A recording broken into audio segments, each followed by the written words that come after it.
Vamos a, vamos a tener una oración. Esta es la sesión 7 del curso El Espíritu Santo de, eh, estamos hablando del Instituto de Estudios Bíblicos Internacionales en línea y vamos a estar hoy abarcando las páginas, ya les digo cuáles, de la 89 a la 121 del libro El Espíritu Santo de Edward Schweitzer, edición en español. En esta sesión, lo que vamos a estar haciendo es, nos vamos a enfocar en tres bloques principales. Pero antes de continuar con esta mediación pedagógica, vamos a tener una oración. Les pido que oren conmigo, por favor. Preparados los cuatro. Oremos.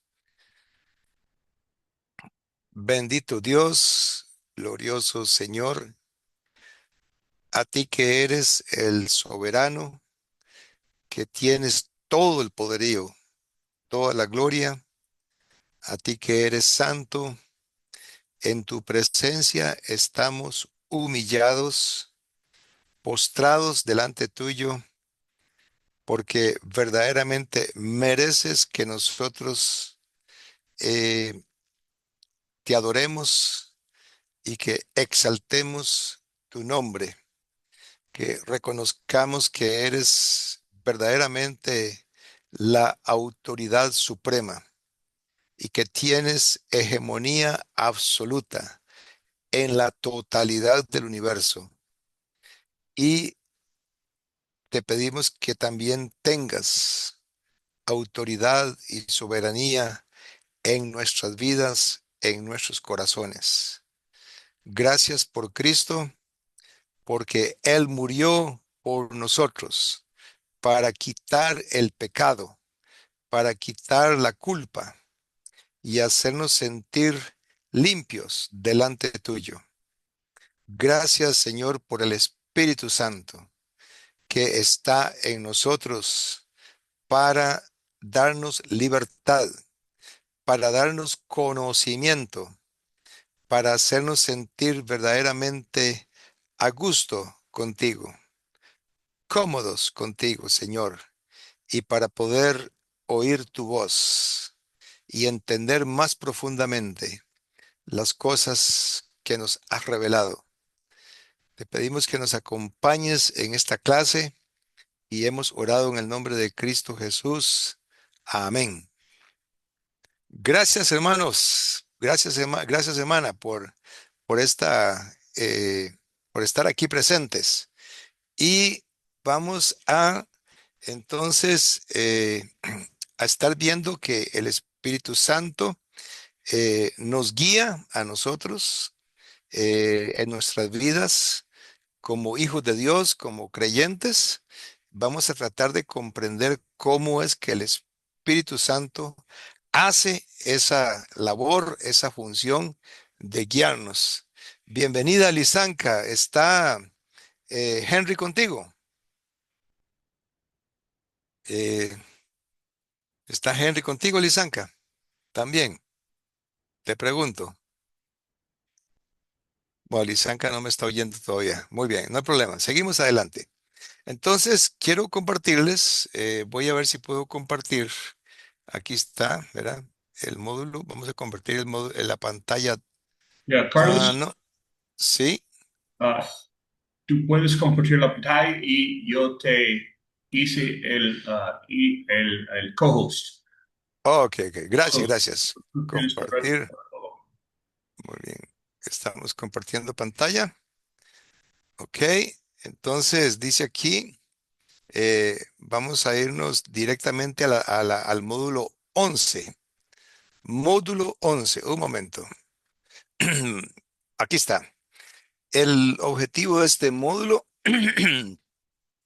es comprender que para Pablo el problema del vivir según la carne no se limita al pecado escandaloso o visible, sino que se manifiesta de forma aún más peligrosa en el moralismo religioso, donde la persona se apoya en su virtud personal, su rectitud y su obediencia a la ley para sentirse justa delante de Dios, olvidando la gracia.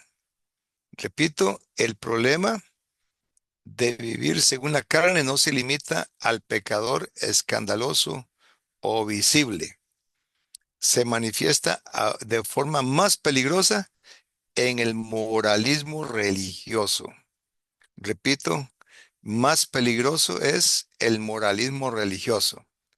El mayor peligro no está en el pecador confeso, sino en el justo orgulloso. ¿Qué piensan ustedes de esta frase de Schweitzer? El mayor peligro no está en el pecador confeso, sino en el justo orgulloso. ¿Alguna opinión de ustedes? Sí, hermano, es interesante la afirmación que está haciendo con esta frase. El mayor peligro está en el pecador, no está en el pecador confeso, sino en el justo orgulloso, en lo que no vemos. El pecador confeso se abre y da la posibilidad a hermanos, la membresía, por el Espíritu Santo puedan ayudarle como miembros de Correcto. una congregación, asistirle, pero es como cuando vamos al médico, si no le decimos lo que sentimos, cómo el médico nos va a ayudar. Así es para nosotros, para la comunión necesario compartir. Nos dice Santiago, confesaos vuestras ofensas los unos a los otros y orad los unos a los otros para que seáis sanados. No puedo yo ayudar al hermano si no conozco su problema, su debilidad. Evidentemente es una frase muy importante. Gracias, Ehrlich. Es muy importante que nosotros le demos sustento a esta expresión y creo que el mejor sustento para ella es la parábola de el, del, del fariseo y el publicano. Ustedes recordarán que en esa parábola el pecador confeso es el publicano y el justo orgulloso es el fariseo. eh, en esa parábola, tal vez Lisanka la recuerda. Lisanka, ¿usted nos puede recordar la parábola? ¿Qué fue lo que pasó? ¿Qué opinas? Buenas tardes, mi hermanito. Dios los bendiga. Buenas tardes, hermana. Sí, el fariseo, por supuesto, se ufanaba pues de todo lo bueno que él era cumpliendo la ley, mientras el publicano, como pecador, pues se mostraba arrepentido. Y el fariseo hacía la comparación de que no era tal y como ese publicano, pues haciéndose como que él era mucho mejor por todo lo que hacía. Y sabemos pues el peligro de eso, ¿verdad? De vernos como si nosotros somos mejores que los demás por una u otra situación. Gracias, Nérida. Y al final de la parábola, ¿verdad? Ya. Jesús dijo, os digo que este publicano descendió a su casa justificado antes que el fariseo, porque todo el que se humilla será exaltado y el que se exalta será humillado. Entonces, esta situación, ¿verdad? Se da en la iglesia. Hoy se da en la iglesia. Hoy tenemos miembros que son pecadores confesos y miembros que son justos orgullosos. Y esta afirmación de que el mayor peligro no está en el pecador confeso, sino en el justo orgulloso, se explica por esta razón, porque el pecador confeso sabe que necesita perdón. El pecador confeso sabe que necesita perdón. El moralista cree que ya está cerca de Dios por su conducta ejemplar. Ve el peligro. Esto es muy engañoso caer en la trampa del moralista, la trampa del justo orgulloso, porque esta persona, por su mismo orgullo, no acepta que peca, no reconoce su condición de pecador, no reconoce su debilidad. Y eso es lo que le eleva su orgullo. Es decir, tal vez vive una vida decente, una vida relativamente limpia. Es una persona que uno le escribiría una carta de recomendación, ¿verdad? Para que trabaje con una empresa, porque uno sabe que no se va a robar nada, uno sabe que va a decir la verdad siempre, pero eso no significa que esa persona no tenga, eh, llamémosle, defectos, ¿verdad? Defectos va a haber siempre y esos defectos, eh, aunque no los vea la gente, aunque no son visibles para el público, sí son visibles para el Señor. Son visibles para el Señor. Él sí los ve, porque la palabra dice claramente que para Él no hay nada oculto. Todo es visible para el Señor. Y el justo orgulloso y parece que ignora esa capacidad, es el poder de Dios para escudriñar el corazón. Eh, el moralista es el que Pablo identifica con mayor claridad como el que está en la carne, ¿verdad? Porque el moralista confía en su propia justicia, no en la justicia de Dios. Recordemos que la parábola la contó el apóstol Pablo, perdón, la contó Cristo a unos que confiaban en sí mismos como justos. Oiga la expresión, ¿verdad?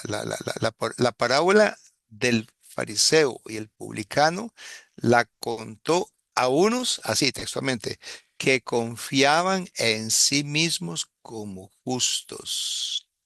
Qué interesante, ¿verdad? Esa expresión. Eh, eh, eh, y eso es algo que uno, ¿verdad? Lo- tal vez lo podamos ver o tal vez no, yo no sé, pero la mayoría de los miembros de la iglesia tienden a confiar en sí mismos como justos.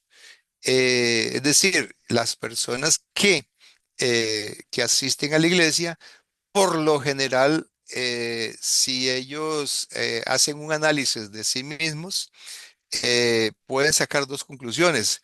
Yo sé que yo no me estoy portando bien. Yo sé que yo no soy perfecto. Yo me siento mal porque yo sé que yo fallo. Una persona que está hablando así está confiando en sí mismo como justos, ¿verdad? Se siente frustrado, se siente mal porque falla, se siente mal porque no da la medida, porque no está a la altura del estándar moral, espiritual, que en su conciencia Dios le pide. Entonces, esta persona está en una trampa, porque vea el discurso que usa. Yo sé que yo estoy mal, yo me siento mal porque no doy la talla. Ve, cuando uno dice eso y se deprime por eso, entonces está dando a entender que su justicia depende de él mismo, de su propio desempeño, de su propia capacidad para vivir una vida santa, él como ser humano. Ve, ese es un problema. Y entonces esta persona, de una forma inconsciente, eh, o no se da cuenta que cuando dice, yo sé que yo fallo, lo que está diciendo es que él no debería fallar, ¿ve? No debería fallar. Entonces, entonces está creyendo que su éxito depende de su capacidad para vivir santamente, olvidándose que la vida limpia, santa para Dios no es resultado de el desempeño humano, sino que debería ser resultado de la presencia del Espíritu de Dios en la persona. ¿Qué opinan ustedes de esta última, eh, de esto último que acabo de decir? Ah, ¿Se animan a decir que es cierto este análisis que he hecho o tienen algún matiz que hacerle? Completamente de acuerdo, mi hermano. Definitivamente la gente ha tendido a confiar en sus propias fuerzas y en sus propias capacidades. Y ciertamente es un refugio para los orgullosos y para las personas que pretenden esconder de alguna manera sus pecados o sus verdaderas debilidades espirituales. pero delante de Dios nada podremos esconder. Y evidentemente esto es un problema con que, como usted decía, hoy estamos chocando con este problema y a veces silenciosamente porque no lo sabemos, es que no lo exponen, porque son personas que son íntegras a la apariencia visualmente. La Biblia nos enseña también a no juzgar a la ligera, no hacer, sino hacer juicio justo, teniendo en cuenta los frutos del Espíritu reales y sostenibles en el tiempo. Pero evidentemente sí, hoy tenemos ese problema y chocamos con personas que se creen justificados porque son correctamente puntuales y obedientes en lo que ellos han entendido e interpretado que deben hacer. Cumplen con lo que tienen que hacer, pues ya soy justo. Exacto. Muchas gracias, Ehrlich, por darle una, ¿verdad? Darme una retroalimentación a lo que acabo de decir. Eh, si hay alguno otro, tal vez Nerida tiene algo que decirnos. ¿Tiene sentido para ti, Nerida, lo que he dicho y lo que acaba de retroalimentar Ehrlich?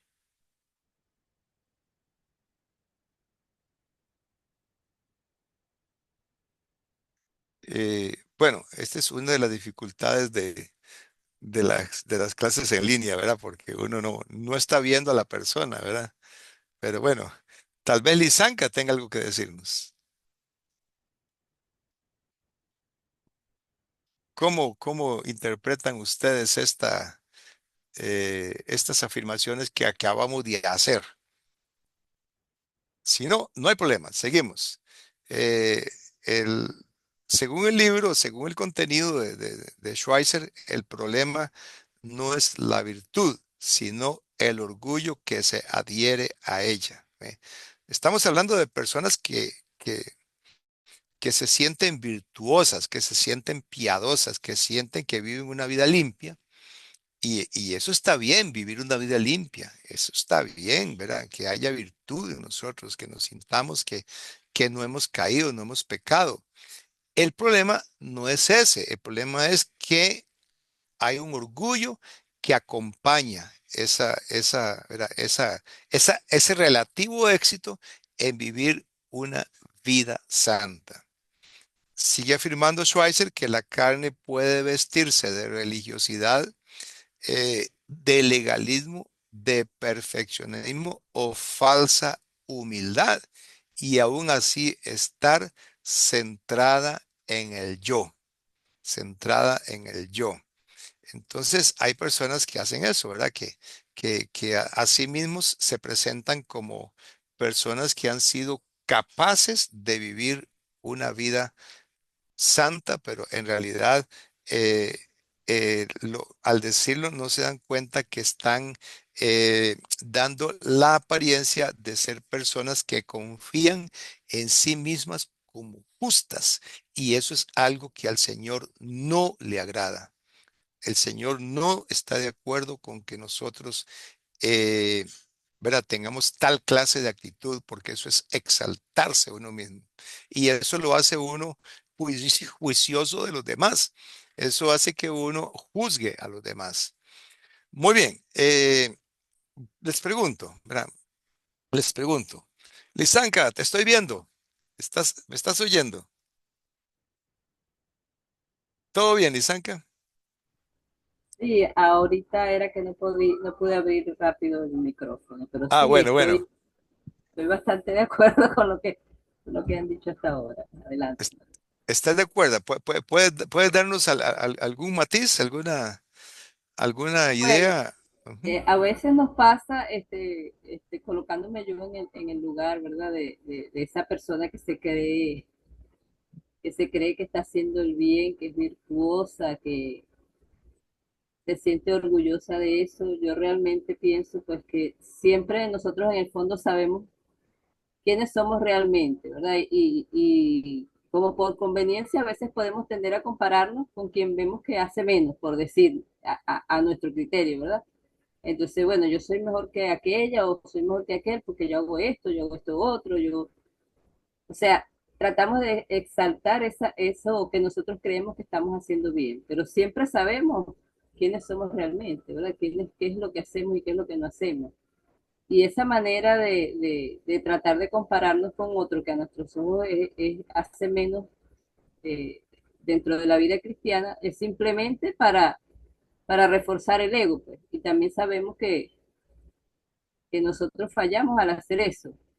Sin embargo, caemos, sí, caemos en esa trampa en muchas ocasiones y tenemos que tener mucho cuidado y estar pendientes, ¿verdad? De hacernos ese estudio, ¿verdad? A nosotros mismos y esa autoevaluación para pedir perdón a Dios porque el orgullo es pecado, pues obviamente, y además de eso, sabemos pues que no tenemos que estar comparándonos ni estar en esa actitud de prepotencia, de orgullo o de moralismo, de religiosidad vana. Gracias, Lisanka. Sí, es una plaga, en realidad es una plaga porque en la iglesia yo noto que hay mucho, yo le llamo desempeñismo. Desempeñismo, repito, ¿verdad? Es la idea de que el cristiano tiene que desempeñarse de una forma óptima espiritualmente, moralmente, ¿verdad? Y entonces los que creen que se están desempeñando correctamente, que están cumpliendo con el estándar de comportamiento santo que se espera de ellos, esas personas tienden a tener un sentimiento de superioridad moral por encima de otros. Repito, superioridad moral por encima de otros. Eh, Les voy a dar un ejemplo, ¿verdad? Eh, Tengo varios, pero se está dando una situación, ¿verdad? Que una hermana, llamémosle Hilda, ¿verdad? Hilda es una hermana que tiene un comportamiento como de poner distancia entre ella y las personas que son moralmente inferiores a ella. Es decir, se le nota a Hilda que ella se siente superior moralmente. Y tanto es así que ella, por ejemplo, cuando un día llegó Carmen, ¿verdad? Que es una hermana que tiene otra, ¿verdad? Otra forma de ser, es más, un poquito más liberal y un día llegó con una falda muy corta, Carmen. Entonces, resulta que Hilda se escandalizó montones porque Carmen llegó con una falda muy corta. Y Hilda, en lugar de ir a hablar con Carmen y decirle, mira, Carmen, esa falda tan corta es provocativa, ¿verdad? No estás dando un buen ejemplo. Hilda no hizo eso. Hilda lo que hizo fue, de ahí, como quien dice, criticarla, pero sin hablar directamente con Hilda. Carmen la criticó hablando con otros, ¿verdad? Con otras hermanas, las cuales también cometen el error de darle la razón a Hilda, de decirle, sí, Hilda, tienes razón de estar escandalizada, nosotros también estamos escandalizadas, pero ninguna de ellas, ¿verdad? Se preocupó por agarrar a Carmen por aparte y decirle, Carmen, mira, te amamos, te queremos, eres una gran hermana y queremos decirte, ¿verdad? Que el Señor, ¿verdad? El Señor no está de acuerdo con esa forma de vestir porque es provocativa y vamos a leerte unos pasajes bíblicos donde dice que la mujer se vista con pudor y con decencia, con dignidad, ¿verdad? Entonces, esa situación se da muy comúnmente en las iglesias y es un pequeño ejemplo de cómo la falsa moralidad, la falsa superioridad moral realmente nos está haciendo daño en la iglesia. Adelante, Manuelich. Sí, hermano, evidentemente historias como esta o similares a esta pueden pasar a menudo por el hecho de que si tenemos hermanos, tenemos personas que con quizás no con mala intención, sino con la mejor de las intenciones, son extremadamente celosos y pueden caer en estos errores que desagraden a otros. Pero también tenemos estas personas entre los miembros que exigen estas cosas a la membresía, porque lo han interpretado de esta manera para ellos y establecen una exigencia para el resto. O sea, no solamente que se limitan a criticarlo cuando lo ven, sino que son fuertemente, eh, hacen una insistencia fuerte para exigir ciertas conductas que ellos han entendido o han asimilado como las correctas para participar de la adoración, para participar de la comunión o para hacer en comunión con los hermanos. Entonces, son varias actividades, son varias que podemos ver y esta historia como que usted hacía, pues la ilustra perfectamente de cómo tenemos las personas que tener en cuidado de qué hemos asimilado para nosotros y cómo proyectarlo, cómo enseñarlo, para que no caigamos en estos errores que normalmente caemos cuando creemos que lo que nosotros hacemos es la verdad y lo correcto. Gracias, Erlich. ¿Algún comentario, Nérida?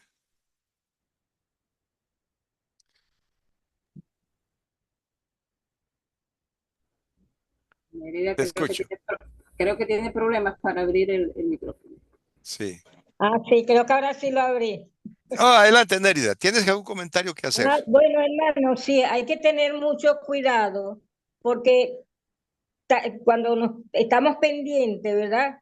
Del error de los demás, lo que hacemos es flaquear nosotros, ¿verdad? Y podemos descuidar nuestra propia vida espiritual. Entonces, en esos casos así, lo más correcto es dejarlo en manos del Señor. Si se puede aconsejar a esa persona, pero aconsejar no es criticar, ¿verdad? Y pedirle al Espíritu Santo que primero que nos dé palabras, si tenemos que hablar con esa persona, y pedirle también que a esa persona le haga entender, ¿verdad? Si es que tiene alguna falla, que se lo haga entender el Espíritu Santo y no nosotros estar pendientes, ¿verdad? Nosotros no podemos descuidar nuestra vida espiritual por estar pendientes de lo que hacen otras personas. Gracias, Nérida. Y exactamente lo que acabas de decir está en Gálatas capítulo 6, versículo 1.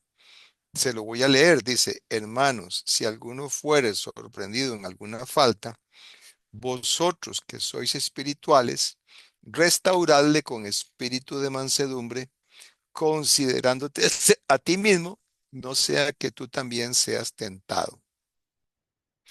Muy bien, me gusta esta frase de Schweitzer. Dice que la virtud propia se convierte en condena silenciosa para los demás.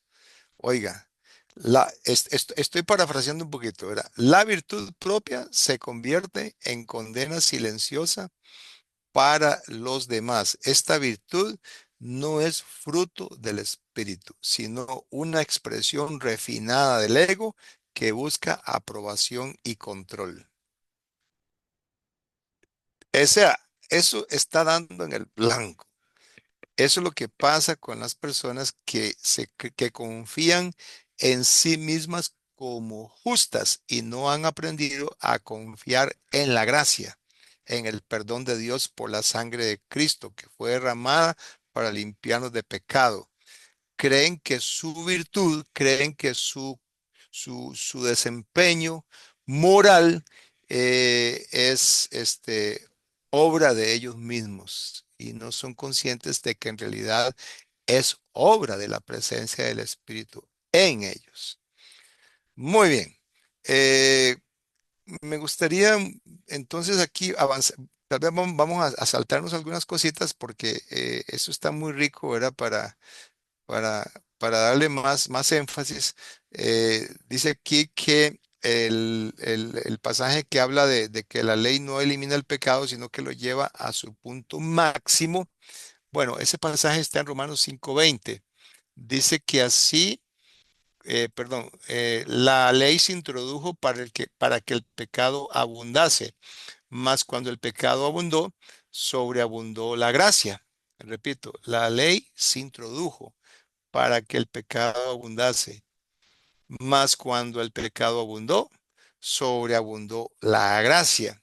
Entonces, es obvio que la ley no fue dada para eliminar el pecado, sino para hacer evidente cuán abundante es el pecado. Eso es lo que está diciendo Romanos 5:20. Fue dada no para que la persona llegue a ser justa por medio de ella, sino para que la persona se le haga evidente cuán pecadora ella es. Ese es el propósito de la ley. Pero la persona que no logra que la ley le ayude a ver cuán abundante es el pecado en ella, entonces esa persona se cubre con una máscara respetable. Esa persona solo habla de la, es decir, solo se ve a sí mismo como una persona que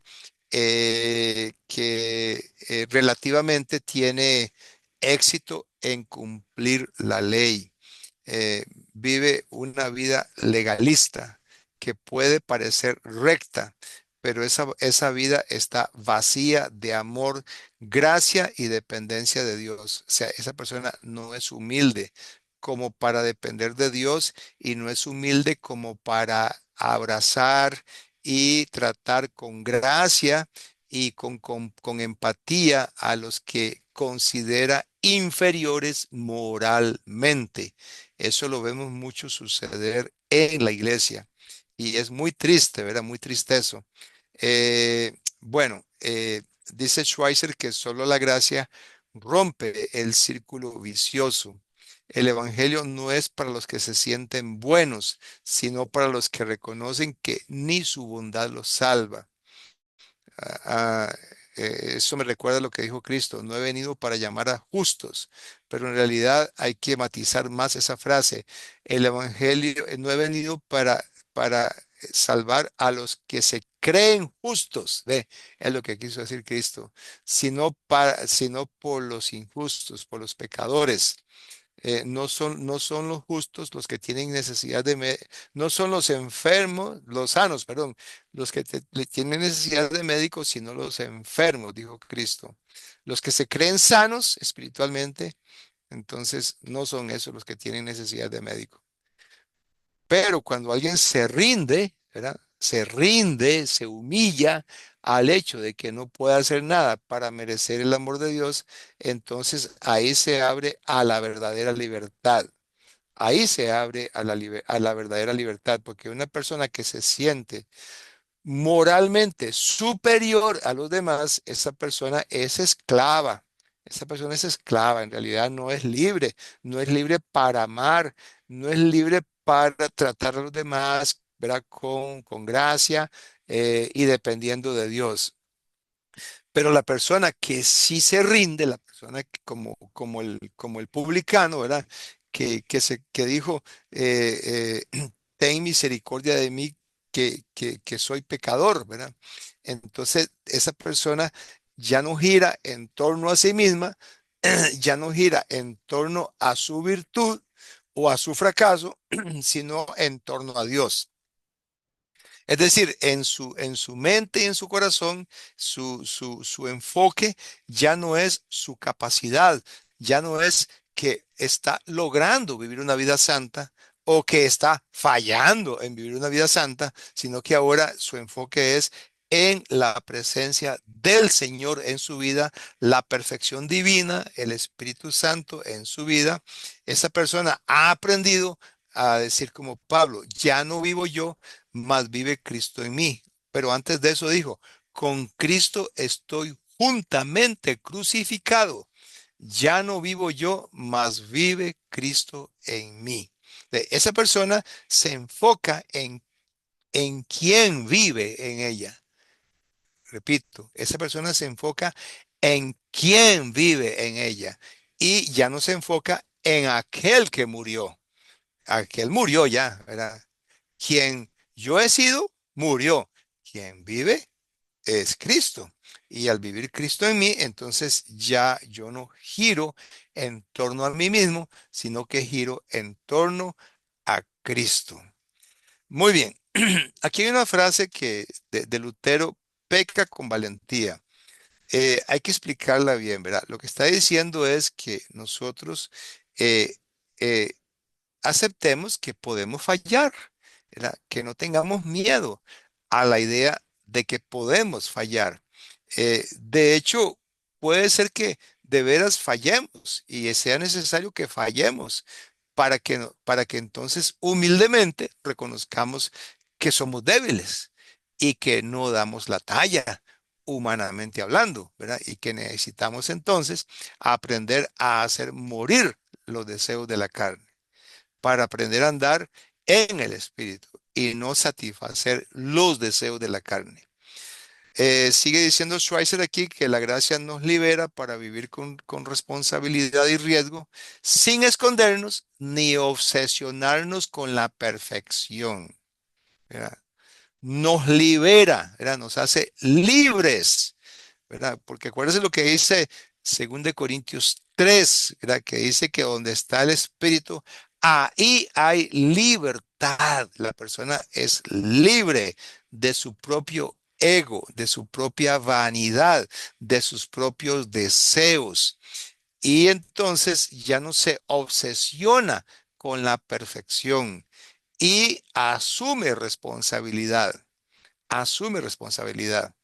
acepta la culpa cuando peca, no se justifica, la acepta y no se tarda en pedir perdón. Eh, bueno, dice aquí que el primero en confesar a Jesús como Hijo de Dios fue un verdugo, ¿verdad? Estamos hablando del que fue crucificado a la par de Cristo, ¿verdad? Este, dice que no fue un sumo sacerdote, ni un maestro de la ley, ni un discípulo limpio. Fue un centurión romano. No, perdón, me equivoqué. No es, no está hablando del que estaba a la par de Cristo siendo crucificado. Este, adelante. Está hablando del que dijo verdaderamente este hombre es el Hijo de Dios. Exactamente. Ese fue el que confesó a Jesús como Hijo de Dios, ¿verdad? ¿Qué ibas a decir, Lisanka? Bueno, solo acotar que eso lo hizo fue después de la crucifixión, pero antes de eso ya Pedro fue el primero en confesar a Jesús como Hijo de Dios. Sí, sí, claro, claro. En realidad, relativamente fue Pedro el primero, claro que sí. Eh, Debe ser que Schweitzer está hablando de el primero, pero después de la muerte de Cristo. Muy bien. En un marco exterior a los 12 discípulos que sí se estaban preparando para esta misión. Sí, Evidentemente fue en un marco exterior a eso, a ese grupo. correcto, correcto. En el marco exterior a los 12 discípulos fue el centurión. Muy bien, vamos a ir ahora a la aplicación entonces que hace que podemos hacer de estos contenidos clave de Schweitzer. Eh, Se nos invita a reconocer que la forma más peligrosa de vivir según la carne no es la lujuria o la codicia desordenada, sino la autojusticia religiosa. O sea, confiar en uno mismo como justo, confiar en uno mismo como aquel que sí cumple eh, las cosas de Dios. Cuando predico, sirvo o ayudo esperando ser aprobado por Dios o los demás, estoy confiando en la carne. Qué interesante, ¿verdad? Nos puede estar pasando eso, ¿verdad? Cuando predico, sirvo o ayudo esperando ser aprobado por Dios o los demás, dice, estoy confiando en la carne. Y es cierto, eso es cierto, ¿verdad?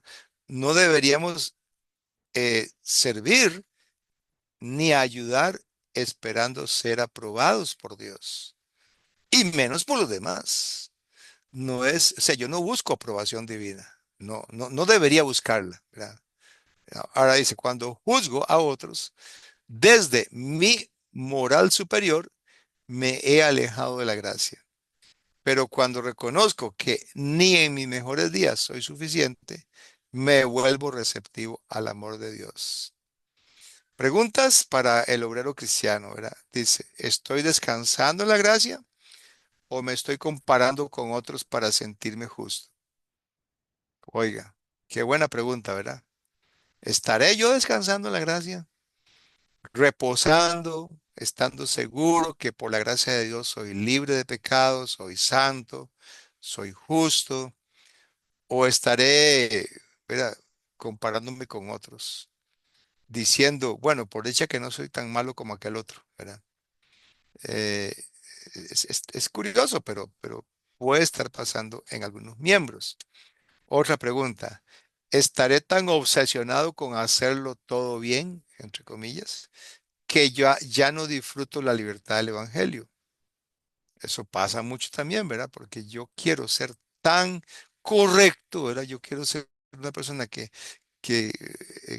realmente pues está a la altura y entonces hace el esfuerzo para tener un desempeño, para dar la talla, pero esa persona en su esfuerzo por lograr ese estándar ya dejó de disfrutar la libertad en Cristo. Ya no tiene libertad porque está atado a las demandas de su propia conciencia. Su conciencia se ha vuelto su propio verdugo, ¿verdad? Porque quiere hacer lo bueno, pero su conciencia le dice, no lo haga, ¿verdad? Y entonces esa persona está siendo esclavizada. Otra pregunta, ¿soy capaz de aceptar a otros con las manos sucias como Cristo me ha aceptado a mí? Bueno, ya eso, ¿verdad? Ya lo hemos hablado. Si no soy capaz de hacerlo, entonces es una señal de que todavía yo mismo no me he analizado, yo mismo no he visto cómo Cristo me ve a mí y cómo Cristo también tuvo que derramar su sangre también por mí. Y la última pregunta es, ¿predico un mensaje de gracia o un moralismo que condena silenciosamente? ¿Verdad? ¿Un mensaje de gracia o un moralismo que condena silenciosamente? Y luego está sí, Erlich, antes de seguir, ¿cuál Sí, es tu? gracias, hermano. Sobre esa última pregunta que nos hace reflexionar y nos hace bueno, todas nos hacen analizarnos a nosotros mismos, evidentemente, pero sobre esta última precisamente, el hecho de que, ¿cómo le estoy hablando a la persona? Lo mismo al inconverso que quiero traer a los pies, a los pies del Señor, que allá la membresía que le estamos compartiendo o estudiando la palabra de Dios. ¿Cómo nosotros cuidarnos de no estar sembrando moralismo o reglas rígidas sin el Espíritu Santo y en cambio estar seguro de que estamos haciendo lo que a Dios le agrada porque a Dios le agrada? Entonces, me surge la duda esta porque a veces, o sea, me surge la duda porque hemos visto que a veces hay exigencias que se desbordan en cuanto a la intencionalidad que se debe tener. Por ejemplo, cuando hay una exigencia de que alguien debe comportarse de tal manera, pero no se tiene en cuenta si es una persona madura o un neófito, como esperando que dé un fruto que quizás no sea el tiempo que dé, porque ya eres cristiano, ya tienes que haber dejado esto, porque para hacer esto tienes que haber logrado esto otro, y la Biblia nos muestra eso. O sea, nosotros como, en este caso, los líderes de iglesia, predicadores o los evangelistas, tenemos que entender que nosotros vamos a buscar al mundo lo que usted decía y lo que hemos estado estudiando. Vamos a buscar enfermos, personas sucias completamente. Y tenemos que abrazarlos con amor, sabiendo que son así, porque Cristo nos abrazó en esa condición a nosotros.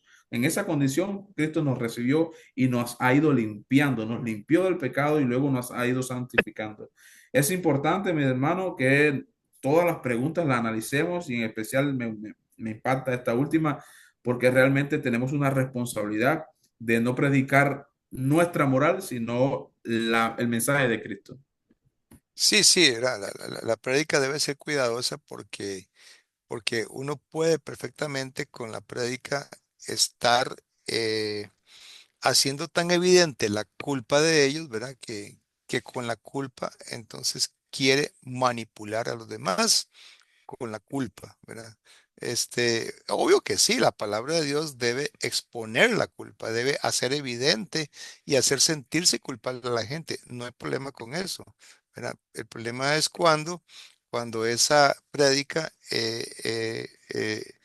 digamos, desanima a la persona, desalienta a la persona, porque solamente le hace evidente la culpa, pero no le da la solución a la Exacto, culpa. exacto.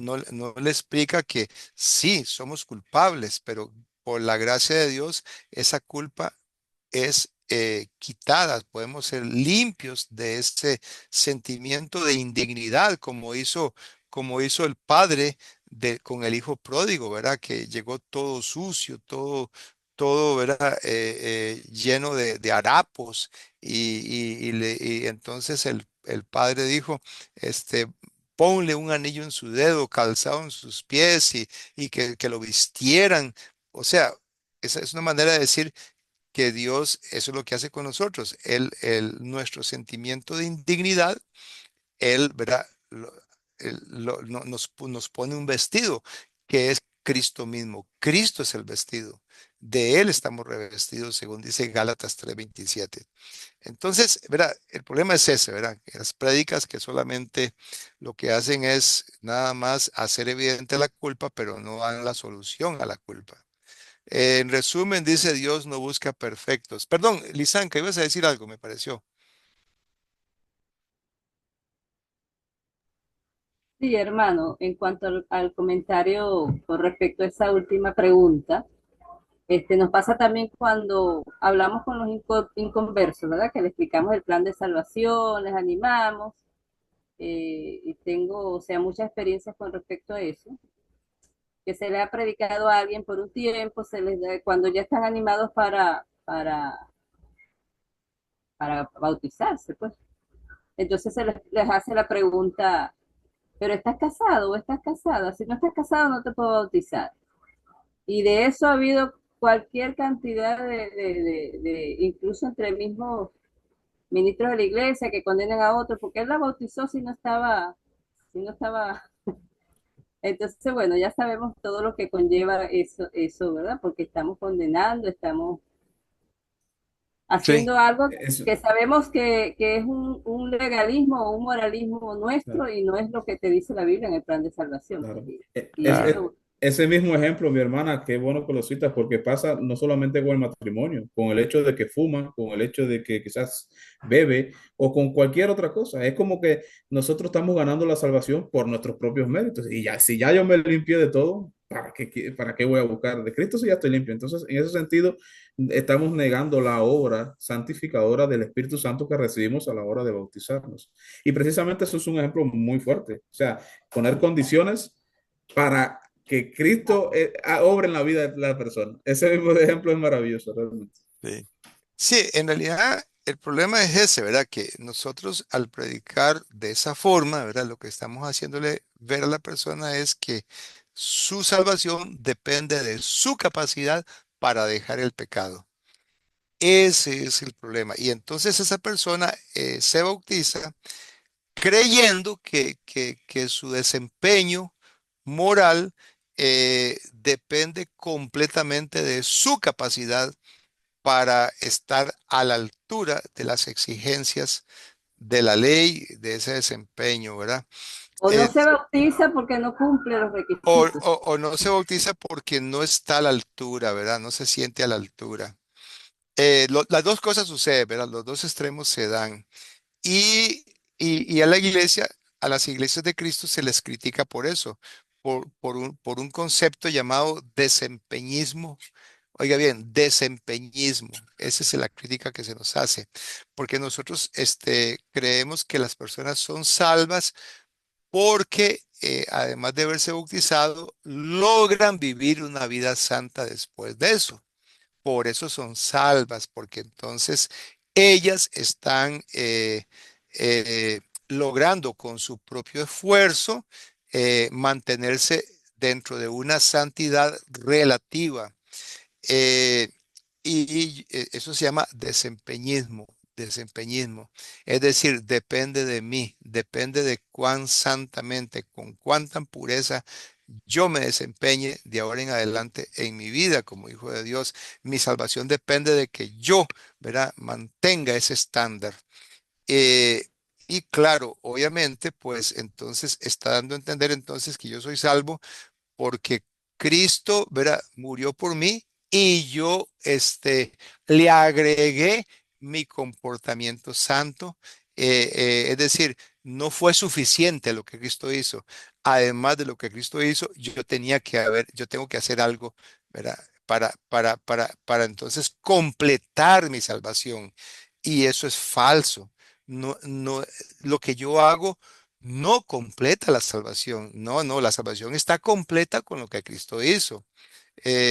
Ahora, por supuesto, no significa que yo puedo hacer lo que me dé la gana. No, lo que significa es que empiezo a conocer lo que significa la presencia de Dios en mi vida, lo que significa el sello del Espíritu Santo, y entonces empiezo a entender que mi comportamiento santo depende de que el Espíritu Santo esté en mí, ¿verdad? Y entonces mi santidad va a ser progresiva. De forma progresiva, yo voy a ir viendo resultados de un comportamiento santo por la gracia de Dios, por la gracia del Espíritu Santo presente en mí. Eh, eh, es decir, explicado así, ¿verdad? Se podría decir que es como dice Romanos capítulo 12, ¿verdad? En Romanos 12 dice que, eh, que por la misericordia de Dios presentemos nuestros cuerpos como sacrificio vivo, santo, agradable a Dios, que es vuestro culto racional. ¿Ve? Es decir, mi presentar mi cuerpo como sacrificio vivo, santo, agradable a Dios, es lo que yo racionalmente debería hacer por la misericordia de Dios, debido a la misericordia de Dios. No es añadirle a la misericordia de Dios, sino como resultado de que Dios tuvo misericordia para conmigo. Entonces yo, lo más lógico es que yo haga eso, ¿verdad? Y vea lo que sigue diciendo, dice, no os conforméis a este siglo. Estoy leyendo Romanos 12:2, ¿verdad? Ahora, no os conforméis a este siglo, sino dice, transformaos por medio de la renovación de vuestro entendimiento para que comprobéis cuál sea la buena voluntad de Dios, agradable y perfecta. Ve, entonces, estamos hablando de que mi comportamiento va a ser ahora resultado de una renovación de mi entendimiento, de mi decisión de no conformarme a este siglo, o sea, a la forma de pensar de la gente en el mundo, y aceptando ser transformado por medio de esa renovación del entendimiento. Cuando yo experimento renovación del entendimiento, entonces dice aquí que voy a comprobar, voy a constatar, voy a darme cuenta, voy a saborear, ¿verdad? Cuán buena, agradable y perfecta es la voluntad de Dios. Y eso es lo que me va a motivar a mí entonces a vivir una vida santa. Pero ve qué curioso lo que dice más adelante. Dice, digo pues, versículo 3, por la gracia que me es dada a cada cual que está en vosotros, entre vosotros, que no tenga más alto concepto de sí que el que debe tener, sino que piense de sí con cordura, conforme a la medida de fe que Dios repartió a cada uno. Entonces, a la persona que está recién bautizándose, necesitamos enseñarle que su desempeño no depende de su capacidad. Su desempeño depende de que entienda cuán merecedora es la misericordia de Dios, de que presente su cuerpo como sacrificio vivo, santo, agradable a Dios. Y cuán merecedor es la misericordia de Dios, de que deje de conformarse a este siglo y empiece a ser transformado por la renovación del entendimiento, y no tenga necesidad de estar pensando de sí mismo que debe tener un más, o sea, el concepto que tenga de sí mismo va a ser un concepto con cordura, conforme a la medida de su fe. Es decir, va a ir a su propio ritmo esta persona, a su propio ritmo. No podemos. Entonces, esta persona que acaba de dejar el fumado, que acaba de dejar el alcoholismo, que acaba de dejar el adulterio, no podemos esperar que esa persona de forma instantánea ya, ¿verdad?, deje de estarse sintiéndose atraída a esas cosas a las cuales ha sido adicta, ¿verdad? Entonces, El tema no es tan fácil, necesita que nosotros lo estudiemos y oremos mucho para comprender el proceso de conversión de una persona, la redención, la regeneración que necesita tener esa persona, ayudarle a entender que es algo de lo cual Dios se encarga, ¿no? Eso es el gran reto que tenemos. Eh, Dice aquí Schweizer que en resumen, Dios no busca perfectos, busca rendidos, gente que se humilla, que se rinde, que entrega todo su ser, ¿verdad? Que aprende a amar a Dios de todo su corazón, con toda su alma, con todas sus fuerzas. El mayor obstáculo a la gracia no es el pecado visible, sino la virtud orgullosa. La carne no solo se expresa en el libertinaje, sino también en el legalismo piadoso. Y el espíritu solo llena al que deja de confiar en sí mismo. Repito, el espíritu solo llena al que deja de confiar en sí mismo. Bueno, muy bien, entonces vamos a entrar, podemos hacer una pausa, ¿verdad? Vamos a pedirle al hermano Rocky que por favor detenga la grabación por unos 5 minutos y podemos entrar, ¿verdad? A un receso de 5 minutos. No es pedagógicamente sano que nosotros estemos aquí, ¿verdad? Tanto tiempo concentrados en una sola cosa. Podemos hacer una pausa. eh, bueno, entonces voy a decirle a Rocky que por favor. eh, bueno, no. Creo que Rocky no me está oyendo. Eh, Podemos hacer una pausa activa, ¿verdad? Una pausa activa. Eh, en esta pausa activa podemos entonces hablar de cómo nos está yendo en nuestras iglesias. ¿Qué estamos haciendo en la congregación local? Eh, Hablemos de eso ahorita.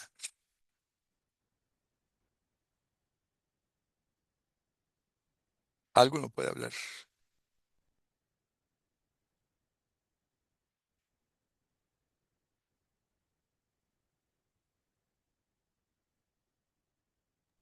Bueno, hermanos, Dios me lo bendiga.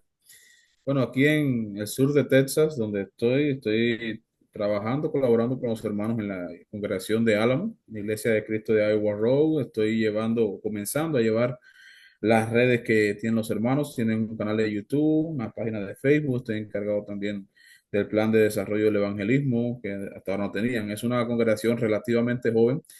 Recientemente, este año, completaron el nombramiento de diáconos y ancianos para el gobierno bíblico. O sea, no tiene mucho tiempo la congregación.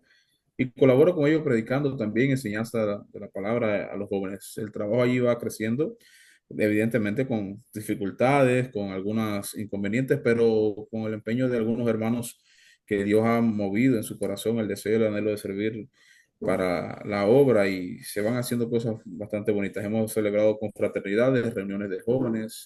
Próximamente, el mes que viene, tenemos reuniones para damas, con el objetivo de que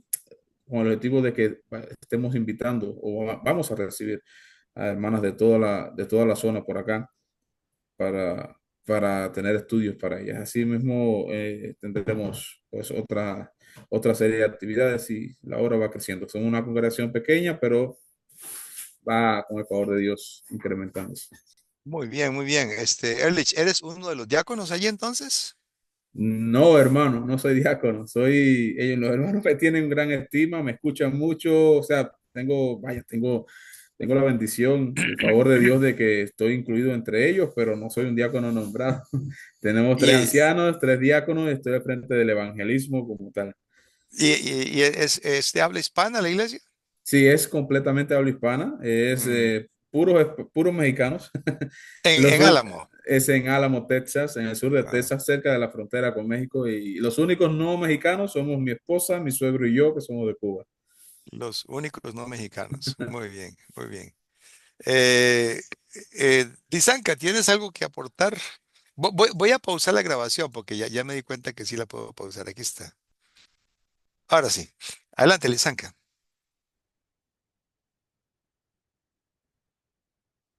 Hablemos un poquito de la iglesia local. Bueno, creo que Lisanka salió, pidió permiso que por un momento iba a abandonar y regresaba ahora. Ah, bueno, bueno. Nérida, ¿tienes algo Sí. que aportar de la iglesia local? Bueno, mira, en verdad yo estoy nueva aquí en esta iglesia. Apenas voy a cumplir 2 años, 3 años, pero en verdad me siento muy bien porque antes de eso yo estuve asistiendo a otras iglesias y se veía mucho lo que usted estaba hablando al final, que la gente se fijaba mucho en nuestra forma de ser, y tratando de que uno buscara vivir conforme a nuestra propia opinión, pues nuestra propia moral. Y precisamente me quedé en esta iglesia de Cristo en Puerto Ordaz, porque allí sí es verdad que me ayudaron a entender de que no es por nosotros mismos, sino que debemos ponernos en manos del Señor y que el Espíritu Santo es el que nos guía a toda verdad, que por nosotros mismos no podemos lograr nada, porque somos pecadores, ¿verdad? La Biblia dice que no hay justo ni aun uno. Entonces es a través de Cristo, a través del Espíritu Santo, que de verdad nosotros podemos llevar una nueva vida. Y esto lo estoy aprendiendo, a pesar de que mucho tiempo me estuve congregando, estas cosas las vengo entendiendo en este poquito tiempo que tengo aquí en la iglesia. Y en verdad le doy gracias a Dios por haber llegado allí y por haber entendido en verdad lo que Dios quiere con nosotros, ¿verdad? No que seamos justificados por nosotros mismos, aparentando delante de los demás, sino que de verdad esa salvación viene de Cristo y que en verdad cuando nos bautizamos estamos enterrando nuestro pecado, ¿verdad? Y dándole paso al Espíritu Santo, que es el que guía nuestras vidas. Muchas gracias, Nérida. Y vamos a estar entonces declarando, era un receso de 5 minutos. ¿De acuerdo? Ajá. Ok, Entonces, a partir de ahora, a las 17, bueno, dentro de 5 minutos, ahorita en Costa Rica son las 5 de la tarde con 5 minutos. Entonces, vamos a comenzar a las 5:11. ok. Aquí son las 7 ahorita, las 7:05 sería las 7:10. Muy bien, muy bien. 7:11 por ahí. Perfecto. Ok, ok.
Muy bien, estamos volviendo. Después de 5 minutos de receso, vamos a continuar con la exposición de lo que refiere Schweitzer acerca del Espíritu Santo.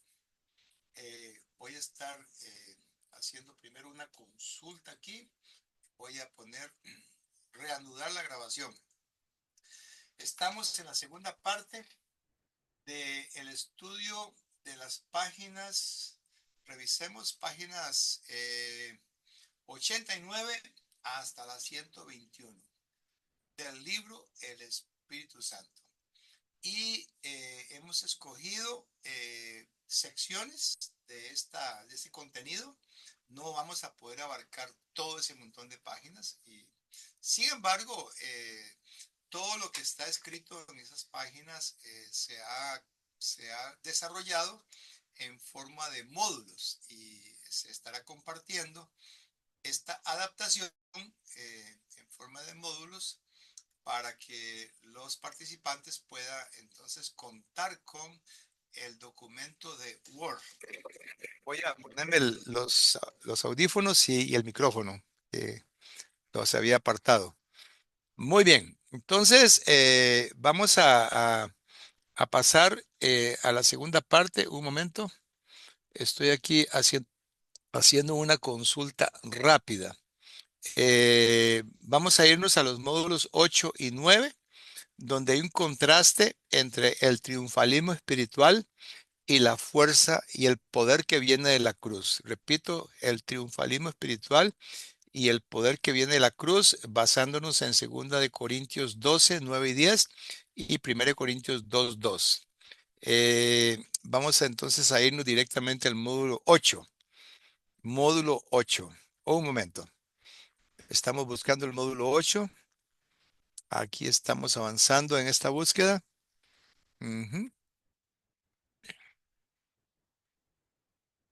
Ok. Módulo 7. Estamos llegando al 8 ya.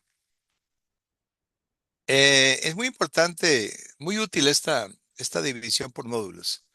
El título del módulo es El Espíritu como fuerza en la debilidad según Pablo.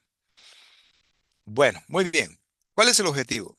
Explorar cómo el apóstol Pablo presenta la obra del Espíritu, no tanto en términos de poder visible o carisma espectacular, sino como una fuerza divina que se manifiesta en la debilidad humana, revelando así la sabiduría y el poder de Dios en la cruz de Cristo. Creo que este módulo se complementa perfectamente con el anterior, ¿verdad? Porque aquí nos está dando ahora la solución, ¿verdad? Pero para esa solución vamos a ver cómo es importante que el ser humano humildemente acepte su debilidad. ¿Por qué? Porque la debilidad humana es necesaria para que entonces se pueda hacer evidente el poder de Dios. Si el ser humano se cree poderoso, se cree capaz, entonces ahí no se hace evidente el poder de Dios. Y entonces no fue necesario que Cristo hubiera muerto en la cruz. Eso es lo que es más o menos el razonamiento que está detrás de este objetivo. Según Schweitzer, ¿verdad? La predicación que se hace de Cristo, hay dos reacciones posibles. Está la reacción del escándalo y la reacción del poder, ¿verdad? Vamos a buscar en Primera de Corintios, vamos a buscar la epístola. 1 capítulo 2, versículos 2 en adelante, ¿verdad? Dice así: me propuse no saber entre vosotros cosa alguna, sino a Jesucristo y a este crucificado. Repito, la cita es 1 capítulo 2, versículo 2. Dice así, otra vez: me propuse no saber entre vosotros cosa alguna, sino a Jesucristo y a este crucificado. Luego el versículo 4 dice, ni mi palabra, ni mi predicación fue con palabras persuasivas de humana sabiduría, sino con demostración del Espíritu y de poder, para que vuestra fe no esté fundada en la sabiduría de los hombres, sino en el poder de Dios. Eh, Pablo declara haber predicado en demostración del Espíritu y de poder. Eh, Sin embargo, el contenido de esta predicación no fue un despliegue milagroso, sino que el contenido fue Jesús crucificado, lo que a los ojos del mundo parece debilidad y fracaso. Bueno, esto es lo que dice Pablo en el capítulo anterior, ¿verdad? Capítulo 1, versículo 18. Voy leyendo. Dice así, Primera de Corintios 1, 18, porque la palabra de la cruz es locura, ¿ve? O sea, escándalo, es locura. La palabra en griego es scandalon. La palabra de la cruz es locura a los que se pierden, pero los que se salvan, esto es, a nosotros, es poder de Dios, pues está escrito, destruiré la sabiduría de los sabios y desecharé el entendimiento de los entendidos. ¿Dónde está el sabio? ¿Dónde el escriba? ¿Dónde está el disputador de este siglo? ¿No ha enloquecido Dios la sabiduría del mundo? Pues ya que en la sabiduría de Dios el mundo no conocía a Dios, mediante la sabiduría agradó a Dios salvar a los creyentes por la locura de la predicación. Muy bien, entonces Pablo lo que está diciendo es que la verdadera demostración del Espíritu no está en los milagros, sino en la sabiduría oculta de la cruz, revelada por el Espíritu. Y para eso vamos a leer entonces Primera de Corintios capítulo 2. Volvemos al capítulo 2, versículos 7 al 10. Dice, más hablamos sabiduría de Dios en misterio, la sabiduría oculta, la cual Dios predestinó antes de los siglos para nuestra gloria, la que ninguno de los príncipes de este siglo conoció, porque si la hubieran conocido, nunca hubieran crucificado al Señor de gloria.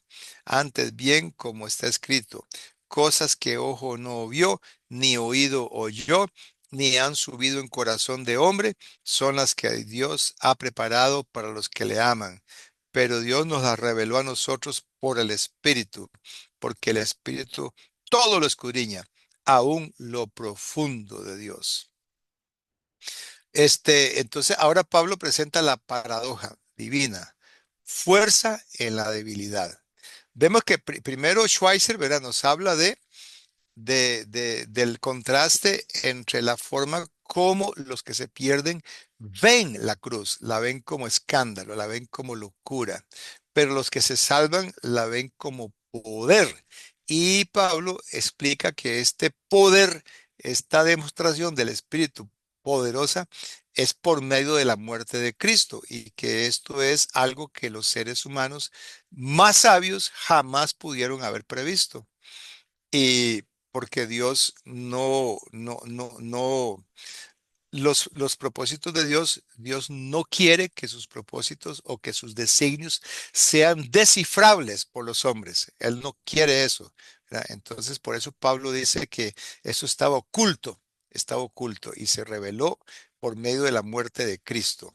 O sea, de la forma que menos esperaban los sabios que Dios iba a salvar a los pecadores, esa fue la forma como Dios lo hizo, la forma como, ¿verdad? Que menos esperaban los sabios. Eh, eh, Fue por medio de la debilidad, ¿verdad? Y entonces ahora él hace una paradoja, ¿verdad? Y nos lleva a Segunda de Corintios, capítulo, capítulo 13, versículo 4. Vamos a ver qué dice Segunda de Corintios, capítulo 13, versículo 4. Dice que perdón, es la segunda de Corintios. Me fui a la primera todavía. Muy bien, capítulo 13, versículo 4.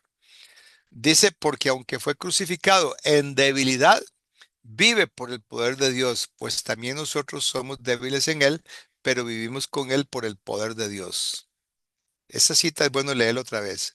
Aunque fue crucificado en debilidad, vive por el poder de Dios, pues también nosotros somos débiles en Él, pero viviremos con Él por el poder de Dios para con vosotros.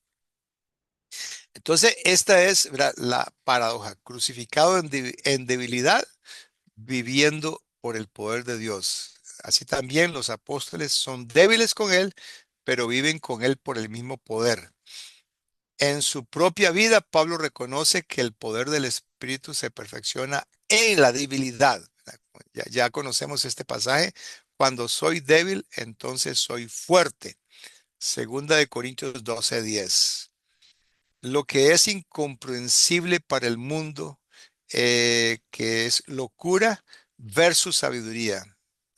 Sigue explicando Pablo, para el que no tiene el Espíritu, el mensaje de la cruz es locura.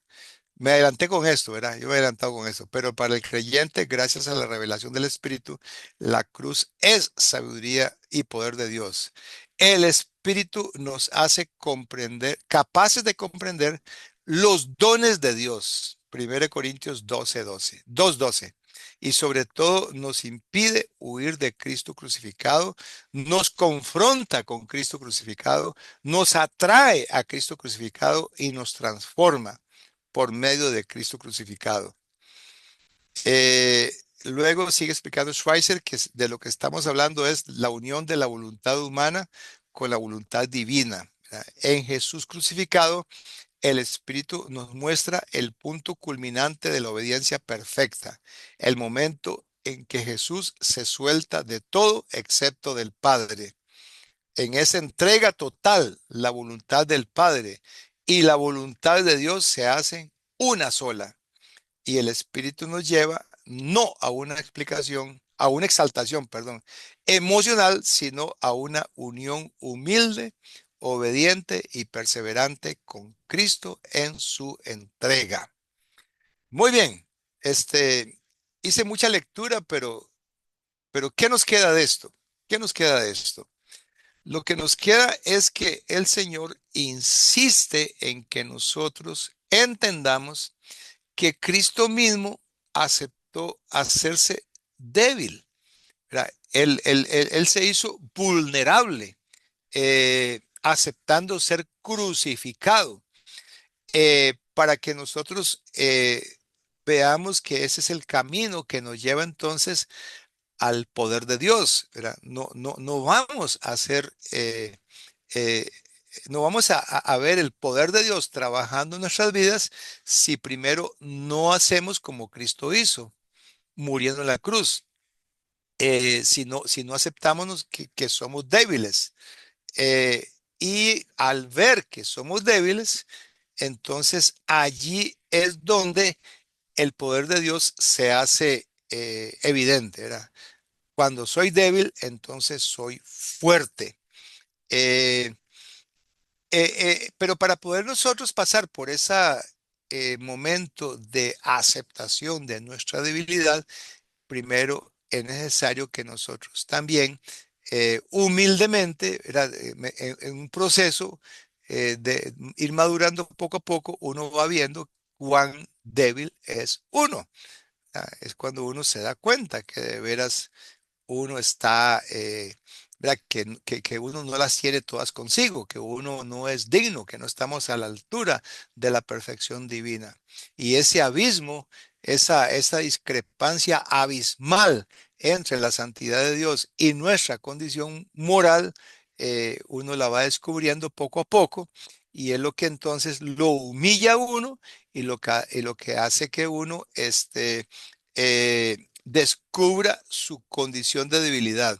El apóstol Pablo dice que para que la grandeza de las revelaciones, dice, no me exaltase desmedidamente, me fue dado un aguijón en mi carne. Dice, un mensajero de Satanás que me abofetee para que no me enaltezca sobremanera, respecto a lo cual 3 veces he rogado al Señor que lo quite de mí, y me ha dicho, bástate mi gracia, porque mi poder se perfecciona en la debilidad. Por tanto, de buena gana me gloriaré más bien en mis debilidades para que repose sobre mí el poder de Cristo. Por, por lo cual, por amor a Cristo, me gozo en las debilidades, en afrentas, en necesidades, en persecuciones, en angustias, porque cuando soy débil, entonces soy fuerte. Ve, entonces es obvio que hay un proceso. Hay un proceso. El Señor, en efecto, nos hace transitar por etapas de la vida en las cuales, eh, para que nosotros no nos enaltezcamos, para que nosotros no nos exaltemos a nosotros mismos, entonces se nos da un aguijón también a nosotros. Un aguijón, que significa que es una experiencia que nos hace evidente cuán, eh, cuán incapaces somos de vivir una vida santa, perfecta, que eso no es algo que podamos hacer y que entonces el aguijón está ahí para recordarnos eh, que no es quitándonos el aguijón como nosotros vamos a poder vivir una vida santa, sino que es por medio de humildemente aceptar, eh, la gracia, que la gracia es suficiente para nosotros entonces estar motivados para vivir una vida santa. Entonces, cuando dice, bástate mi gracia, lo que está diciendo es que nosotros aprendamos a tener, contentamiento en la gracia, que aprendamos a tener gozo en la gracia de que hemos sido salvos, de que se nos ha perdonado, se nos ha redimido, que la gracia es que la sangre de Cristo ya nos libró de pecado y que ya nos quitó la imperfección, que ya a sus ojos somos justos y ahora tenemos libertad, como dice Hebreos 10:19, para entrar en el lugar santísimo y entonces estar ahí en la presencia de Dios, no por mérito propio, sino porque, por la gracia de Dios, fue posible que nosotros, fuéramos limpios de pecado como para poder estar ante la presencia divina cara a cara con Él. Esa gracia es una gracia en la cual nosotros necesitamos crecer, es decir, para que aprendamos a regocijarnos en el Señor, para que aprendamos a contemplar la gloria de Dios y que toda esta contemplación, toda esta posibilidad de que ahora ya podemos maravillarnos de la grandeza de Dios y entonces su grandeza y su gloria, poder contemplar eso, poder maravillarnos, poder asombrarnos de su grandeza es por su gracia y entonces eso es lo que genera entonces que su poder se haga realidad en nosotros. El poder de su presencia en nosotros, no porque lo merecemos, sino porque nos hemos humillado para que Él quiera estar presente en nuestras vidas. Por eso Cristo dijo, bienaventurados los pobres en espíritu. Por eso dijo eso. Por eso dijo, bienaventurados los que tienen hambre y sed de justicia. Por eso dijo, bienaventurados los de limpio corazón, porque ellos verán a Dios. Estamos hablando de personas entonces que reconocen su debilidad, su necesidad espiritual, que se sienten culpables, pero ven que Cristo les libra de esa culpa. ¿Algún comentario aquí? Bueno, no veo ninguna mano levantada. Significa que podemos seguir entonces. Eh, Vamos a ver la aplicación práctica. Dice que este módulo nos invita a redefinir lo que entendemos por poder espiritual. No es poder para controlar, dominar o deslumbrar, es poder para rendirnos con fe, para perseverar en medio de la debilidad y para vivir con el poder de la cruz. Eh, y hay unas afirmaciones aquí muy importantes. La cruz no es un obstáculo a evitar, sino el lugar donde el Espíritu más claramente revela a Dios. La debilidad del creyente no es fracaso, sino el terreno donde Dios planta su poder. El Espíritu no viene para hacernos grandes a nuestros ojos, sino para hacernos incapaces de apartarnos de Jesús. La sabiduría espiritual no es lógica humana, sino revelación desde la cruz. Como obreros de Cristo, este módulo nos confronta con preguntas profundas. ¿Dónde busco el poder de Dios? ¿En los logros visibles o en la fidelidad en medio de la lucha? ¿Acepto la cruz como sabiduría divina o sigo esperando señales más espectaculares? ¿Estoy dejando que el Espíritu me transforme para que mi voluntad se alinee con la de Dios, aún en el dolor? Muy bien. Eh, está en nosotros dejar que el Espíritu nos transforme. Está en nosotros. Está en nosotros aceptar la cruz como sabiduría divina. Y está en nosotros buscar el poder de Dios en la fidelidad, en la debilidad, en la perseverancia.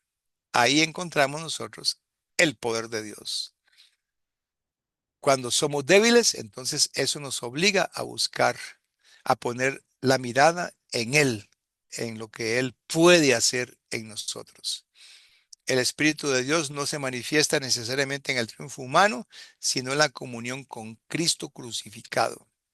Donde hay entrega, donde hay debilidad sostenida por la fe, donde hay amor que no se rinde, ahí está el verdadero poder del Espíritu. Seguimos con el módulo temático 9.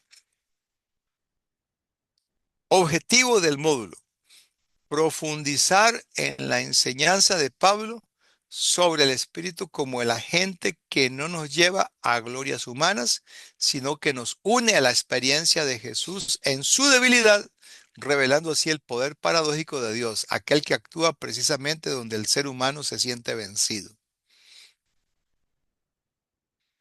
Este objetivo me pone a pensar, ¿verdad? Me pone a pensar bastante. Estamos hablando de que Pablo enseña que el Espíritu es el agente que nos une a la experiencia de Jesús en su debilidad. Y de esta forma se hace evidente el poder paradójico de Dios, el poder que actúa precisamente donde el ser humano se siente vencido, derrotado. Muy bien, los contenidos del módulo. Dios entra al mundo como extraño. El Espíritu de Dios no se revela principalmente en lo que es admirable o grandioso desde la perspectiva humana. Los milagros, sanidades y actos poderosos son valiosos, pero aún pueden parecerse a lo que otros líderes humanos logran en momentos de inspiración o habilidad. Muy bien, pregunto, ¿hay iglesias donde los miembros asisten y son atraídos a lo admirable o a lo grandioso desde la perspectiva humana? Hay iglesias así, existen ese tipo de iglesias. ¿Me podrían dar ejemplos? Sí, hermano, ¿cómo no? Desde Eh, luego hay iglesias que se basan más bien en la experiencia visual que puede mostrar para tratar de captar la atención y la fidelidad o permanencia en el lugar. Los movimientos neopentecostales son un claro y un vivo ejemplo de ello, introduciendo en el culto de oración, en el intento de culto de oración, pues prácticas como obras de teatro, poesías, bailes, con el objetivo de que se ofrezca algo que sea placentero o una experiencia placentera o algo espiritualmente impactante, por decirlo de una manera, que es lo que intentan ellos para el que va allí de momento. O sea, hacen muestras de poder, muestras de este tipo de experiencias mal llamadas del Espíritu Santo, con ese objetivo. Aquí sí está el Espíritu porque mira todo lo que podemos hacer y mira todo lo que hacemos para alabar a Dios por el Espíritu Santo. ¿Y cómo se llenan de asistentes esas iglesias? ¿Verdad que sí? Precisamente por lo mismo, porque lo que les atrae es lo admirable o grandioso desde la perspectiva humana. Y entonces los líderes de esas iglesias con el fin de atraer a la gente, se vuelven expertos en showmanship, o sea, se vuelven expertos eh, en producir espectáculos que sean atractivos, con buena música, con buenas experiencias visuales, como danza, ¿verdad? Y bueno, no vayamos muy largo, ¿verdad? Hay iglesias de Cristo que caen en esa trampa. Y entonces, al ver que la asistencia se les está bajando, y porque están llegando solamente los viejitos y ya los jóvenes no llegan, entonces intentan atraer a la juventud ¿verdad? Con actos con reuniones en las cuales en realidad no se está adorando a Dios, lo que se está haciendo es entreteniendo a la gente. Entonces, ese tipo de cultos en los cuales lo que se busca es entretener, es una concesión que están haciendo ciertas iglesias a esa debilidad humana, a esa necesidad que tiene el humano de estar siendo atraído por lo admirable o grandioso desde la perspectiva humana. Otras iglesias lo que hacen es, bueno, ellos desarrollan situaciones, crean situaciones en las cuales se dan aparentes milagros, aparentes sanidades, aparentes portentos, pero que en realidad son resultado de mucha manipulación que hacen, ¿verdad? Del público y eh, son personas son iglesias a las cuales llega mucha gente porque es muy fácil engañar a las multitudes. Y también está las iglesias en las cuales era una persona, o un hombre o una mujer de mucho carisma, de mucho atractivo, ¿verdad? De mucho magnetismo, que tiene verbo, que tiene elocuencia. Y entonces estas personas también se vuelven el eje, eh, el gancho con el cual se atrae a las multitudes. Y son iglesias que se llenan porque esa persona que está hablando los motiva, los motiva. Eh, y entonces cuando uno analiza bien el rol de estos carismáticos, el rol de ellos no es de personas que predican la palabra, sino que es el rol de personas que motivan a la gente. Son motivadores antes que predicadores. Muy bien. Entonces, vamos pasando ahora ¿verdad? Al contraste que hace el apóstol Pablo. Lo verdaderamente inaudito, lo que es totalmente extraño a la lógica humana, es que Dios se manifiesta en Jesús como débil, sufriente, entregado, sin rebelión ni evasión. ¿Verdad? Eso es lo inaudito, o sea, lo que no espera el ser humano, lo que no espera. El ser humano no espera que esa sea la forma como Dios manifieste su poder por medio de presentar a Jesús como débil, como sufriente, como aquel que cordero que va al matadero, ¿verdad? Así lo presenta, como cordero que va al matadero, que no abrió su boca, ¿verdad? Así lo presenta Dios. Dice que esa es la forma como Dios quiere presentar su poder. En Cristo, Dios se hunde con nosotros y no se retrae del dolor, no lo niega, ni lo maquilla con triunfalismo espiritual. ¿Verdad? Es decir, lo enfrenta al dolor, nos hace partícipes del dolor. Eh, Segundo punto de Schweitzer es que el espíritu es vínculo con la debilidad de Jesús. El espíritu no se da primero para hacer cosas extraordinarias, sino para unirnos a Cristo en su debilidad y abandono confiado. Nos presenta a Cristo como el modelo de la forma como, de las actitudes que debe haber en nosotros y entender que el Espíritu está en nosotros, no para grandes cosas, no para ver, ¿verdad? Desempeño victorioso nuestro, sino para unirnos a Cristo en su debilidad. Para eso es que se nos da el Espíritu, para que nosotros aprendamos a morir juntamente con Cristo, a estar, como dice el apóstol Pablo, con Cristo estoy juntamente crucificado. ¿Verdad? Esa es la forma como el Señor, ¿verdad? Es el proceso por el cual el Señor nos hace pasar y el Espíritu es para eso, para enseñarnos a no huir del sufrimiento, para enseñarnos a reconocer nuestras fallas y limitaciones sin miedo ni vergüenza y para descubrir que el poder de Dios se manifiesta en medio de nuestra impotencia.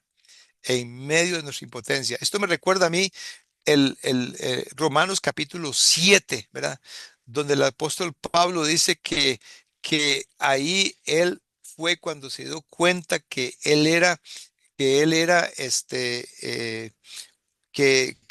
débil, que la ley del espíritu de vida me llevó cautivo, dice, a la ley del pecado, ¿verdad? La ley.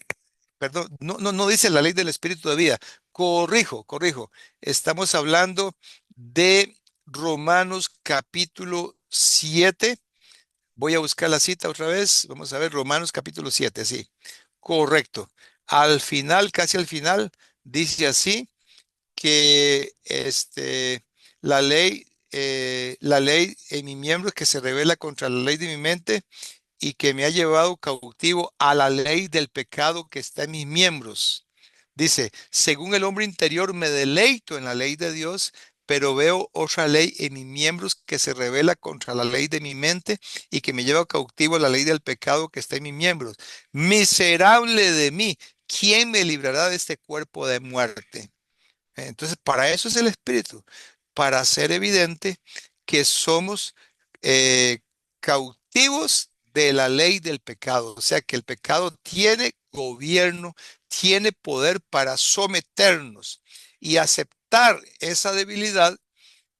Para eso fue que murió Cristo, para hacernos ver nuestra debilidad. Por eso dice, miserable de mí. O sea, cuando ya estamos compungidos de corazón, entonces exclamamos, miserable de mí, ¿quién me librará de este cuerpo de muerte? Ahí es cuando ya la persona está compungida de corazón y la persona puede entonces dar gracias a Dios por Jesucristo, porque dice el apóstol Pablo, que ahí se da cuenta que con la mente sirve la ley de Dios, pero con la carne lo que, lo que es a la ley del pecado a la que sirve. Muy bien, pasemos ahora al punto de justificación como obra del Espíritu. Para Pablo, esta experiencia es la raíz de la justificación. La experiencia de reconocer nuestras fallas y limitaciones, ¿verdad? Es la raíz de la justificación. No somos justos por ser fuertes, exitosos o fervientes, sino porque en nuestra debilidad Dios nos declara valiosos. Solo cuando aceptamos su juicio sobre nosotros y dejamos de justificarnos por nosotros mismos, el Espíritu puede mostrarnos el camino de la verdadera fe. Entonces ya no importa cómo nos vemos a nosotros mismos, ni cómo nos ven los demás. Lo que cuenta es la intención de Dios para con nosotros. Luego sigue diciendo Schweitzer el Espíritu como garantía en el camino de fe. En 2 Corintios 4:13, Pablo habla del Espíritu de fe y en 5 al 7 dice que el Espíritu es la garantía de lo que aún no vemos. Caminamos por fe, no por vista, sabiendo que la gloria de Dios aún no se revela plenamente, pero confiando en que su presencia está con nosotros, incluso en los momentos más oscuros. Muy bien. La gloria de Dios aún no se revela plenamente. Es, eh, es importante que entendamos de qué es de lo que está hablando Pablo. Vamos a leer 2 Corintios 5, del 5 al 7. Vamos a leer, dice así, 2 Corintios, capítulo 5, versículos 5 al 7. Muy bien, dice así. El que nos hizo para esto mismo es Dios, quien nos ha dado las arras del Espíritu. Así que vivimos confiados siempre sabiendo que entre tanto que estamos en el cuerpo, estamos ausentes del Señor porque por fe andamos, no por vista. Muy bien, repito la cita, ¿verdad? Dice así, más el que nos hizo para esto mismo es Dios, quien nos ha dado las arras del Espíritu. Así que vivimos confiados siempre y sabiendo que entre tanto que estamos en el cuerpo, estamos ausentes del Señor, porque por fe andamos, no por vista. Es muy importante que entendamos lo que está diciendo Pablo aquí, ¿verdad? Nosotros tenemos las arras del Espíritu. La palabra arras también puede traducirse por garantía. La garantía de que el Espíritu está presente en nosotros como templo del Espíritu. Y está presente no por mérito de nosotros, no porque merezcamos que esté presente, no porque hayamos hecho algo que obligue a Dios poner su espíritu en nosotros. No, no es así. El espíritu está en nosotros por la gracia de Dios y por la fe nuestra, la fe que hemos tenido en lo que Él hizo de su gracia. Entonces, teniendo esa garantía, de que el Espíritu está en nosotros, nos permite vivir confiados entre tanto que estamos en el cuerpo. Entre tanto que estamos en el cuerpo y ausentes del Señor. Podemos vivir confiados siempre, porque eso es lo que el Espíritu permite. Nos da confianza, nos da seguridad y nos permite andar por fe, no por vista. Bueno, ya eso depende de nosotros, ¿verdad? Si vamos a andar por fe y no por vista. Entonces, nosotros no vamos a ver poder en nosotros ahorita, mientras estemos en este cuerpo, mientras estemos ausentes del Señor. Pero no ver poder, no ver en nosotros eh, esa demostración poderosa de capacidad nuestra. Entonces, pero por el Espíritu podemos tener confianza en medio de esa debilidad. Muy bien, aplicación práctica. Este módulo desmonta la idea de que el Espíritu Santo solo está presente cuando hay victoria, poder o gozo evidente. Al contrario, nos recuerda que el Espíritu no glorifica nuestra fuerza, sino que nos enseña a ser débiles con Jesús, confiando como Él, entregándonos como Él, amando como Él, incluso cuando todo parece haberse perdido. Y también nos recuerda que la fe verdadera no comienza en la cima del éxito espiritual, sino en el valle de la rendición, cuando entendemos que no necesitamos probarle nada a Dios ni a los demás, porque Él ya ha decidido amarnos así como estamos. El Espíritu nos da poder, sí, pero no para evitar la cruz, sino para llevarla con Jesús, sabiendo que en esa entrega silenciosa está la fuerza más revolucionaria del universo. Por eso Pablo dice en Romanos 8, ¿verdad? Ninguna condenación hay para los que están en Cristo Jesús, los que no andan conforme a la carne, sino conforme al Espíritu. Porque la ley del Espíritu de vida en Cristo Jesús me ha librado de la ley del pecado y de la muerte. Estoy citando Romanos 8, versículos 1 y 2. Preguntas para reflexión. ¿En qué momentos de mi vida he sentido la presencia del Espíritu más allá del éxito o la emoción? reflexionemos, ¿verdad? ¿En qué momentos de mi vida he sentido la presencia del Espíritu? Más allá del éxito o la emoción. Esta pregunta significa que no es en los momentos de éxito, en los momentos emocionantes, aquí en la tierra, cuando nosotros sentimos la presencia del Espíritu. No, no, no, no, al contrario, es en los momentos de debilidad, en los momentos cuando estamos postrados de rodillas, aceptando que somos débiles y confesando delante de Él como Pablo, ¿verdad? Que nosotros sí, que la ley del pecado nos vence a nosotros, que somos débiles ante la ley del pecado, el gobierno, el impulso del pecado es demasiado poderoso. Entonces nosotros, es en esos momentos cuando el Espíritu se hace presente. Otra pregunta, ¿estoy dispuesto a caminar por fe aunque no vea resultados inmediatos, evidentes, ¿verdad? En nuestro propio desempeño, en nuestra propia vida? Al no ver resultados en nuestro desempeño, entonces estemos dispuestos a caminar por fe. Reconozcamos que precisamente eso es lo que quiere el Señor, que no veamos resultados de nuestro desempeño, sino que los resultados sean de su presencia, que sea su presencia la que produzca resultados, no nuestro desempeño.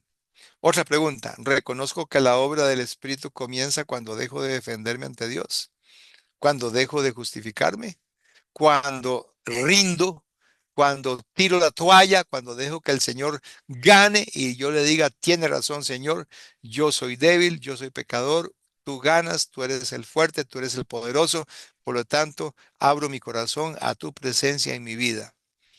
Resumen, el espíritu de fe no es una emoción religiosa, sino una disposición radical de confianza en el Dios que desciende.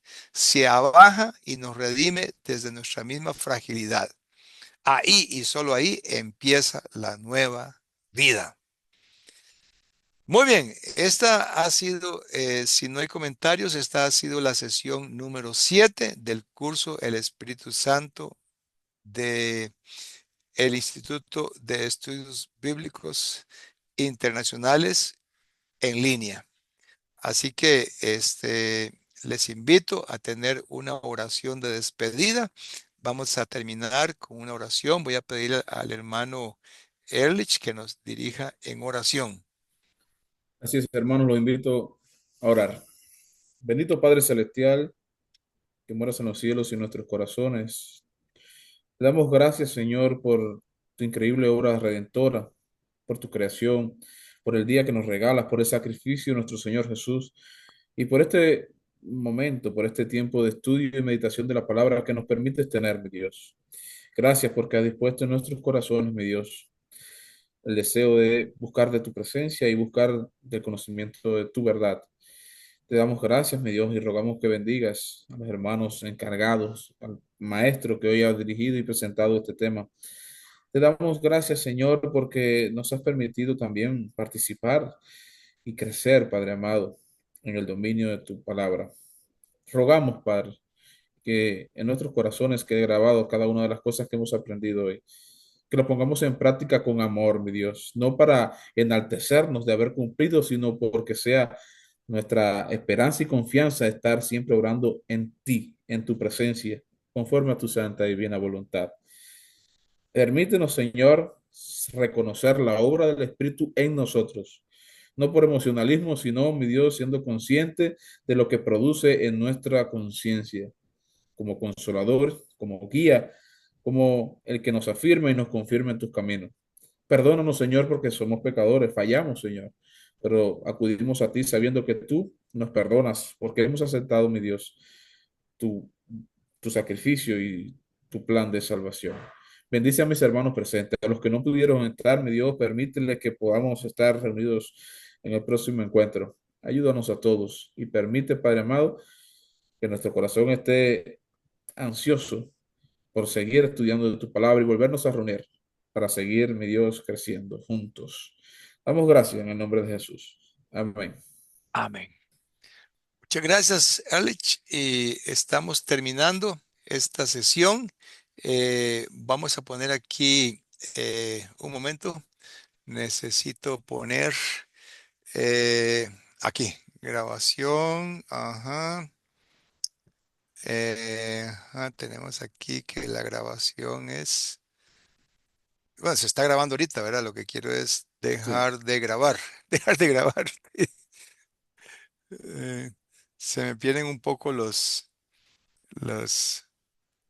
Ajá, compos que permitir. Ajá. Aquí está. No, ya está grabando, ok. está grabando, ¿eh? Ajá. Bueno, no importa, con solo salir se deja de grabar. Sí, vamos, salgamos todos. Dios me lo bendiga, Sí. hermano. Muchas, muchas gracias. Que Dios nos siga permitiendo tener momentos como este. Gracias, gracias. Mara Páez, un saludo. ¿Estás oyendo, Mara Páez? Mi hermano, saludos, qué bendición compartir hoy con usted. Gloria a Dios, hermana. Estamos para Qué servirle. excelente tema, hermano. Sí. ¿Cómo está Tillo, hermana? Ahí va, Tillo. Ahí va Tillo, muy bien, muy bien. Gloria a Dios. Cada día- 25 años en Atillo se me fueron de mi vida ahí. Imagínese. Ujú. Bueno, ya yo voy por 19, ya casi vi. Vea usted. Bueno, hermana, mucho gusto oírla. Hasta pronto, Dale, hermano. Lisanka. Hasta pronto, Nérida. Hasta luego, hermano. Dios les bendiga. Hasta pronto, Estuvo muy Rocky. bueno. ¿Ah? Gracias, hermana. Estuvo muy bueno. Muy Ok, bueno el estudio. ok. Gloria a Dios.